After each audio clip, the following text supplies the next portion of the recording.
अस्सलामुअलैकुम दोस्तों, मैं हूं मोहम्मद मुदस्सिर अली खोखर और आज मेरे पास एक चाइना का टीवी है। इसमें फॉल्ट ये है, इसको जब भी हम एक जगह से दूसरी जगह पर रखते हैं तो ये अजीब अजीब हरकतें करता है। ठीक है जी,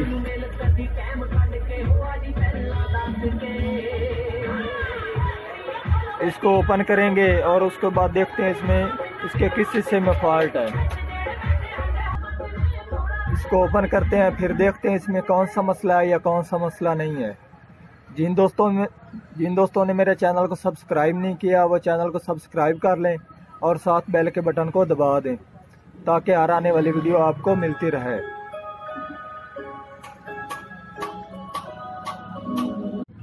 आप देख सकते हैं मैंने टीवी को ओपन कर दिया है। जो हमारा पहला काम है वो हमने ये चेक करना हमारा मसला है किस हिस्से में। हमारा मसला है वर्टिकल हिस्से में।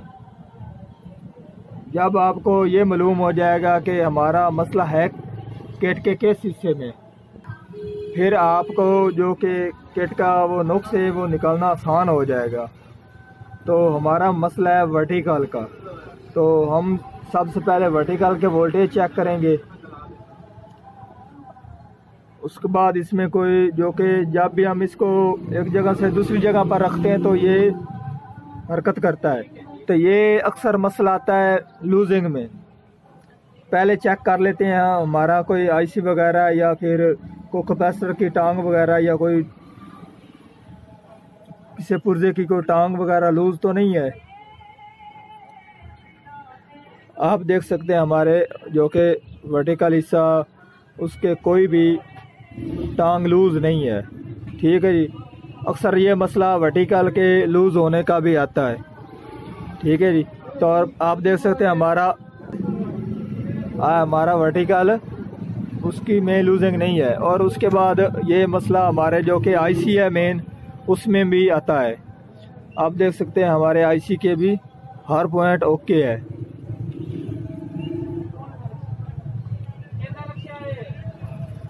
अब हम वोल्टेज चेक करते हैं और उसके बाद वोल्टेज चेक करते हैं।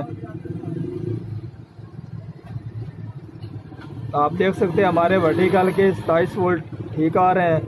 उसका ये वाला कैपेसिटर है उसके भी जो कि पॉइंट है वो भी ठीक है, लूजिंग वाले नहीं है।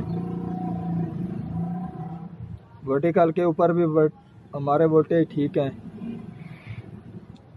अक्सर ये मसला इस कैपेसिटर में भी आता है और जो कि हमारे ये वाले वर्टिकल के 2 पॉइंट हैं इनके ऊपर भी ये मसला आ जाता है। पहले हम जो कि हमारा वर्टिकल है उसको ओपन करते हैं, क्या उसमें कार्बन वगैरह का मसला तो नहीं है। आजकल सर्दी है और सर्दी में ये अक्सर मसला आ जाता है।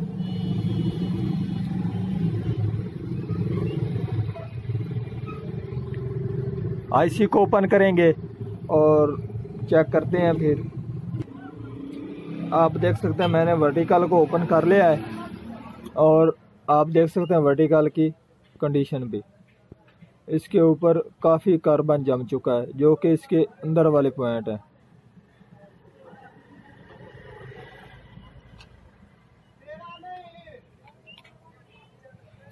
जो कि इसका ये वाला हिस्सा है,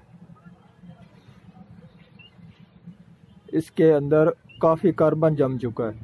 इसको हम कार्बन झाड़ भी सकते हैं और आईसी और भी लगा सकते हैं। मैं आपको दिखाने के लिए इसी को झाड़ूंगा तो और झाड़ कर यहीं आईसी लगाएंगे और उसके बाद चेक करते हैं।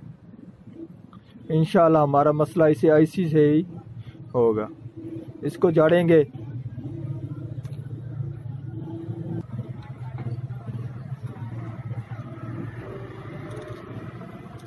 आप देख सकते हैं हमने आईसी को झाड़ दिया है।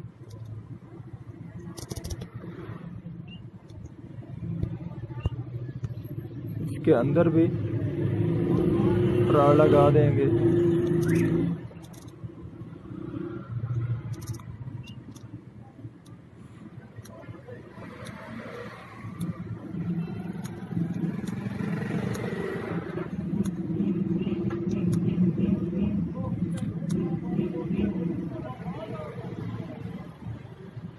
आप देख सकते हैं अब हमारे आईसी के जो कि ये अंदर वाला हिस्सा साफ़ हो चुका है।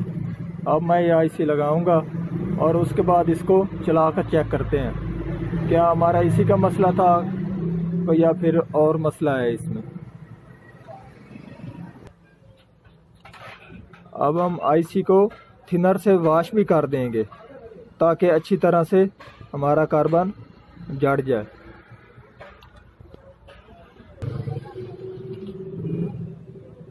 आप देख सकते हैं मैंने इसको वॉश कर दिया।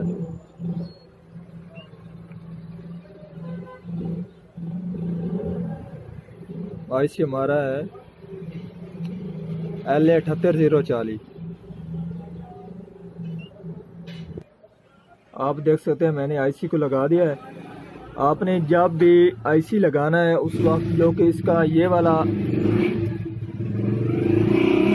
पेज इसको अच्छी तरह से टाइट करना है, इसको लूज़ नहीं रखना। अक्सर ये आईसी हीट होता है, हीट होने के बाद ये ख़राब भी हो सकता है। इसको टाइट कर देंगे तो ये इसका हीट सिंक है, इसके साथ ये अच्छी तरह से मजबूत रहेगा, उससे हीट सिंक गर्म होगा, ये आईसी कम हीट होगा।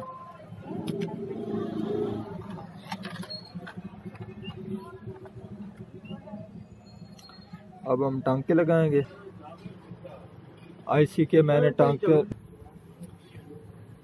अच्छी तरह से थिनर से वॉश भी कर दिया है। अब मैं टीवी का शो लगाऊंगा, चेक करते हैं क्या हमारा मसला हल हुआ है कि नहीं हुआ।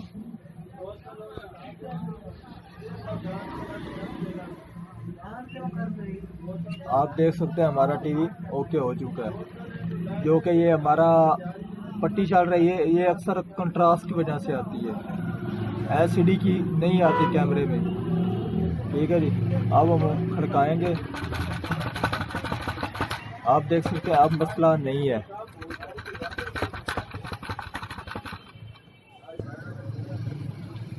आप देख सकते हैं हमारा टीवी अब मुकम्मल हो चुका है। आज की थी हमारी ये वाली वीडियो, पसंद आई हो तो लाइक कीजिए, सब्सक्राइब कीजिए, शेयर कीजिए। अल्लाह हाफिज़।